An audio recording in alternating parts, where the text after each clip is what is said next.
জার্মানিকে হারিয়ে দিয়ে ইতিহাস গড়েছে একুয়েদর, আর একুয়েদর চলে গেছে বিশ্বকাপের নকআউট পর্বে নিজেদের ইতিহাসে মাত্র দ্বিতীয়বারের মতো। আর্জেন্টাইন কোচ সেবাস্তিয়ান বেকাচেচের এই উদযাপন হয়তো আপনি ম্যাচ শেষে দেখেছেন এইবারের বিশ্বকাপের অন্যতম আইকনিক মুহূর্ত হয়ে থেকেছে। সেটা এই বেকাচেচের গল্পটা বেশ রোমাঞ্চকর। এই বেকাচেচের গল্পটার সঙ্গে আর্জেন্টিনা জড়িয়ে, লিওনেল স্কালোনি জড়িয়ে, লিওনেল মেসি জড়িয়ে, এবং সম্ভবত ওই কারণেই তিনি এই একুয়েদরকে নিয়ে এসছেন বিশ্বকাপের নকআউট পর্বে। লিওনেল স্কালোনিও হয়তো এইভাবে বিশ্বকাপ জেতাতে পারতেন না আর্জেন্টিনাকে যদি না সেখানে থাকতেন এক সেবাস্তিয়ান বেকাচেচে। প্রস্তুত হয়ে যান, একটা গল্পই বলবো আমরা। সেই গল্প শুরু হচ্ছে 2018 বিশ্বকাপ থেকে। 2018 বিশ্বকাপে আর্জেন্টিনার কোচ ছিলেন কে? মনে করে দেখুন একবার, হোর্হে সাম্পাওলি। তার কয়জন অ্যাসিস্ট্যান্ট ছিলেন? তার অ্যাসিস্ট্যান্ট ছিলেন 3 জন। একজন ছিলেন লিওনেল স্কালোনি, একজন পাবলো আইমার, আর মেইন অ্যাসিস্ট্যান্ট ছিলেন আসলে সেবাস্তিয়ান বেকাচেচে, যাকে আপনি দেখেছেন একুয়েদরের ডাগ আউটে, যিনি একুয়েদরকে নিয়ে এসছেন এবার বিশ্বকাপে। Bellissimo Rotondo, all-round greatness.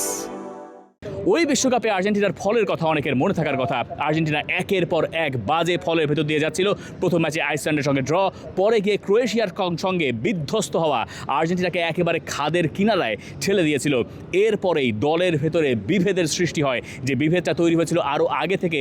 2017 সালে যখন হোর্হে সাম্পাওলি আর্জেন্টিনা জাতীয় দলের দায়িত্ব নিয়েছিলেন, ওইবার আর্জেন্টিনা বিশ্বকাপের মূল পর্ব পর্যন্ত আসতেই খাবি খাচ্ছিল।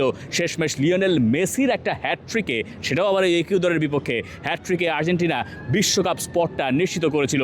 এবং ওই যে সাম্পাওলি আর্জেন্টিনার দায়িত্ব নিয়েছিলেন, দায়িত্ব নেওয়ার সময় তার অ্যাসিস্ট্যান্ট ছিলেন এই ইনারাই, মানে সেবাস্তিয়ান বেকাচেচে, লিওনেল স্কালোনি, পাবলো আইমার। ওই 2018 বিশ্বকাপে যখন ওই বিভেদের সৃষ্টিটা হলো, তখন লিওনেল স্কালোনি তিনি গেলেন লিওনেল মেসিদের সঙ্গে। লিওনেল মেসি বললেন, আমি এখন কোচের সঙ্গে কথা বলতে চাই, মানে হোর্হে সাম্পাওলির সঙ্গে তিনি কথা বলতে চান। সাম্পাওলির সঙ্গে কথা বলে বোঝা গেল যে লিওনেল মেসি এবং তার টিমের আসলে কোনো ভরসা নাই হোর্হে সাম্পাওলির ওপরে। লিওনেল স্কালোনি ছিলেন এইখানে মিডিয়েটরের ভূমিকায়। তিনি যেহেতু লিওনেল মেসির সঙ্গে খেলেছেন, তাই তিনি এই দুই পক্ষের বিবাদের সমাধান করার চেষ্টা করছিলেন। লিওনেল মেসি তখন যখন আলাদা হয়ে গেলেন এবং হোর্হে সাম্পাওলির আসলে এই দলের ওপরে কোনো রকম কোনো প্রভাবই থাকলো না, পরে গিয়ে আর্জেন্টিনা রাউন্ড অফ 16-এ ফ্রান্সের কাছে 4-3 গোলে হেরে বিশ্বকাপ থেকে বিদায় নিল। এরপরে সাম্পাওলি নিজেও বিদায় নিলেন আর্জেন্টিনার জাতীয় দল থেকে। এরপরে আর্জেন্টিনা তাদের জাতীয় দলের কোচ হিসেবে রাখলো লিওনেল স্কালোনিকে, কারণ লিওনেল স্কালোনি তখন প্লেয়ারদের পক্ষ নিয়েছিলেন, লিওনেল মেসির পক্ষ নিয়েছিলেন।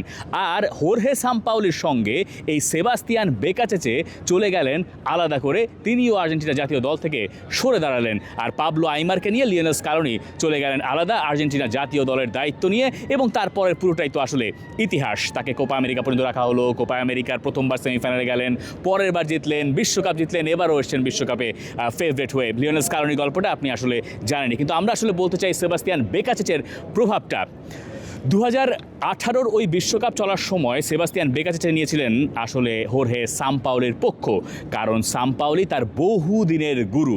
2002-3 সাল থেকে নিজ শহর সান্তা ফেতে এই হোর্হে সাম্পাওলিকে খুঁজে পেয়েছিলেন সেবাস্তিয়ান বেকাচেচে। তখন থেকেই তিনি তার সঙ্গে কাজ করেন। একসঙ্গে কাজ করতে করতে বহুদিন পার হয়েছে, মাঝে এমন সময় গেছে বলা হয়ে থাকে যে মার্সেলো বিয়েলসা এই বেকাচেচেকে বলেছিলেন তুমি আমার অ্যাসিস্ট্যান্ট হও। তিনি সেখানেও যান নাই, তিনি পরে হোর্হে সাম্পাওলির সঙ্গে ছিলেন এবং পরে গিয়ে সাম্পাওলির সঙ্গে কাজ করে তিনি চিলির দায়িত্ব নিয়েছিলেন, সেখানে তিনি বহু সফলতা পেয়েছেন। তারপরে তো এই পক্ষ বা এই দল, এই কোচিং ম্যানেজমেন্ট গেল সেভিয়াতে।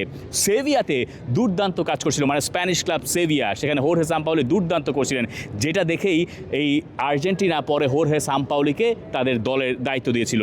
সেভিয়াতে থাকার সময় এই হোর্হে সাম্পাওলি একজন নতুন অ্যাসিস্ট্যান্ট কোচ তার দলে যোগ করেছিলেন, যার নাম লিওনেল স্কালোনি।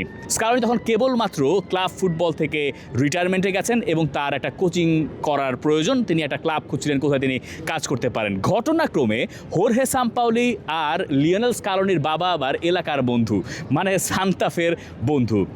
স্কালোনির বাবা বলেছিলেন যে তুমি আমার ছেলেকে তোমার সঙ্গে একটু কাজে নাও, দেখো সে কেমন করে, কারণ এখন তার কাজ প্রয়োজন।